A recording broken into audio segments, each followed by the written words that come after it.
I now have the pleasure of introducing our student speaker, Mr. Tywan D. Wade. Tywan is a graduating senior at GW School of Business, studying business economics and public policy. From being the youngest student to run for the university's Student Association president position, to becoming a semifinalist on ABC's Shark Tank, after teaching himself computer programming and creating an iPhone app in just 3 days, he's been quite involved both within and outside of GWSB. In 2014, he began writing for the Huffington Post after a news story impressed the online media founder, Arianna Huffington. The same year, his iPhone application topped its App Store chart category in over 50 countries worldwide. In 2015, he ended a year-long contributorship with the Huffington Post and began interning for HBO in New York City, where he worked in operations and productions for their hit series, Girls. Please welcome Mr. Tywan D. Wade, our 2016 undergraduate student speaker.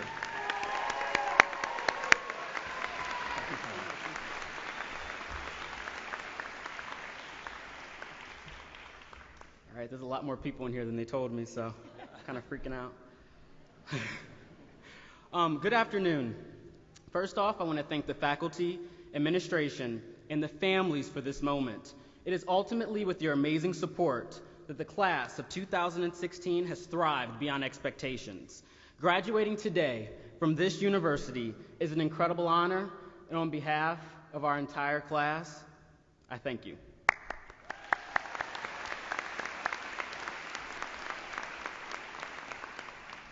Now, you may not remember this, but when we first hit the harvested huge streets of George Washington University, the world had our freshman class doomed from the start. Yes, families and faculty, scientists, movie producers, and media outlets from around the globe had our class condemned as the very last year at GW. But we survived that 2012 Mayan apocalypse, ultimately proving that the class of 2016 was destined to defy the laws of physics and achieve greatness within our lifetime. Now, when I was asked to speak here today, I thought a lot about the last 2 decades, and ultimately I was just filled with nostalgia. For example, when we were younger, Sorry was just the name of a popular board game. And now it's Bieber's hit breakup anthem that I listen to every night in my dorm room whenever a girl won't text me back. But times are a-changing. We went from Toy Story to Frozen, from Harry Potter to the Hunger Games, from Blockbuster and nap time to Netflix and, well, you guys know the rest. Even here on this campus, we started off in FYDP, our first-year developmental course, sitting at a conference room-style table to only become the inaugural class of the charitable Lemonade Day. And now, as official graduates of the School of Business, I've realized what a dream come true these past 4 years have been. From my friends meeting Anderson Cooper on the National Mall, to me high-fiving Justin Timberlake at a surprise taping of Late Night with Jimmy Fallon, from others chatting with John McCain and President Bill Clinton in a Starbucks on inauguration weekend, to almost everybody here attending said inauguration. This, GW's campus, is the crossroads of the American dream. It's the kind of storybook environment where you're able to see the dreams that are possible for yourself in this lifetime. Now, sure, there were a lot of late nights in Gelman Library and terrible group project partners. See a couple of you in the audience today. I'm glad you made it here. Congratulations. Congratulations. But what the School of Business ultimately did was produce an overachieving group of type A perfectionists, and I mean this in the best way possible. This is the school where my friends Manasi Daria, Tyrell Charles, and Maya Nasheed secured more internships than anyone I've ever known. This is the school where my friend Laura Frost curated and was in the process of patenting an innovative nose warmer for the Pitch George competition.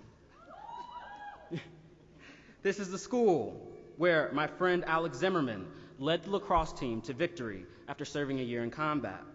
What I'm trying to say is that you guys inspire me.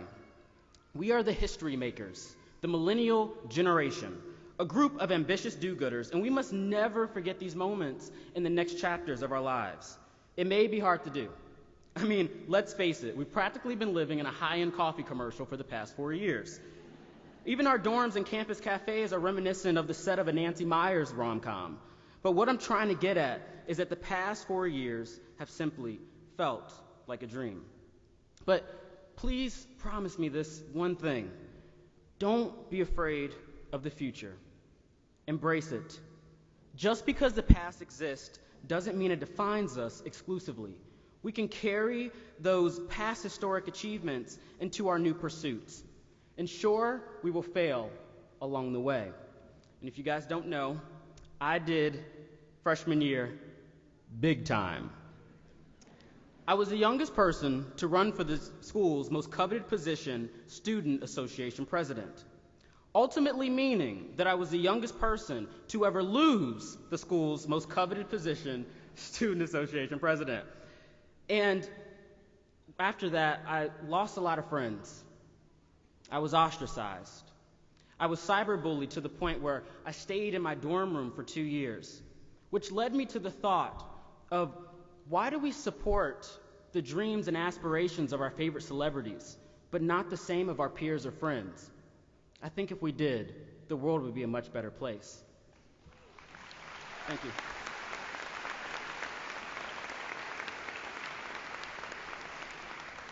But let me get back to this president story, because it revolutionized my life. So what it did was it ultimately left me crying frequently, feeling depressed. I was embarrassed. I was feeling disenfranchised. I felt screwed over by life. So for anyone who lived in Thurston freshman year, this part of the speech is for you.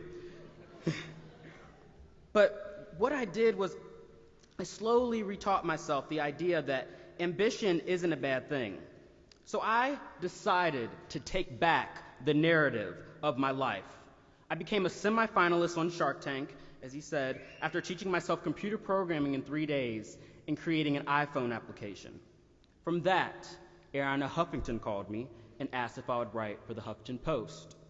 From that, I received a phone call this semester to audition to play President Barack Obama in a biopic on the college years of his life. Don't clap so soon. I didn't get the part. But you see, what I'm trying to say is that failure does not exist. It doesn't. It's only there to push us in the right direction, ultimately becoming a stepping stone to even greater success. But what I learned was a little something from that voice called failure, and it's to relax. Relax. Relax. It's really going to be okay. And forget about all the naysayers, because no matter what you believe in, God, Kismet, the universe, God had a dream for us before anybody had an opinion about it, and nothing can change that. But I learned that you have to trust what will be will be. Your instincts and dreams are valid. Believe in them, pursue them, and as Ferris Bueller perfectly surmised, enjoy the journey while doing so. So this is it. This is it, guys. This is it. No more 5-minute runs to the White House, unless somebody here has a 6-figure job that they're not telling me about. No more Whole Foods. No more Pinkberry. No more of that. No more sign. I've never been, but no more sign. And you may think that the close of this collegiate experience is the very end of our own biographical presentations, but I'm here to tell you that it doesn't stop here. This was only a scene in a much grander production. And no matter the script that you write for the future, know that there are no accidents, no coincidences, and no wrong turns. I really don't know everything. I really don't. But I do know this. With ambition, we are all on the same path. And every single thing happens for a reason, with a purpose, in time. Just make sure your production is worthwhile and your story is worth telling. On the first day here at GW, an international business professor quoted President Washington saying, "I hope you shall possess the firmness and virtue to maintain what I consider the most enviable of titles, the character of an ambitious man. For in this man, happiness is imminent." Well, Mr. Washington, in all 4 years at your namesake, we have never been happier than in this moment in time. We now know, with diploma in hand, that we can change the narrative of our life, change our scene. It's never too late, for I've learned here that with the tiniest bit of ambition, absolutely anything is possible. And I just went in with this to anybody out there who's an underdog, to anybody who's a wildest dreamer like me, to anybody who's ever been cyberbullied, to anyone who has haters, doubters, non-believers, or anonymous commenters in your life because of the positive things that you're trying to do with it. I want you to tell them one thing. Get used to it. Because someday you'll be standing on your own stage in an arena full of 3,000 people, and they'll have no choice but to listen to you. Just continue to take risks and never, ever give up on your dreams. I know I won't. Congratulations, class of 2016. We did it! Woo!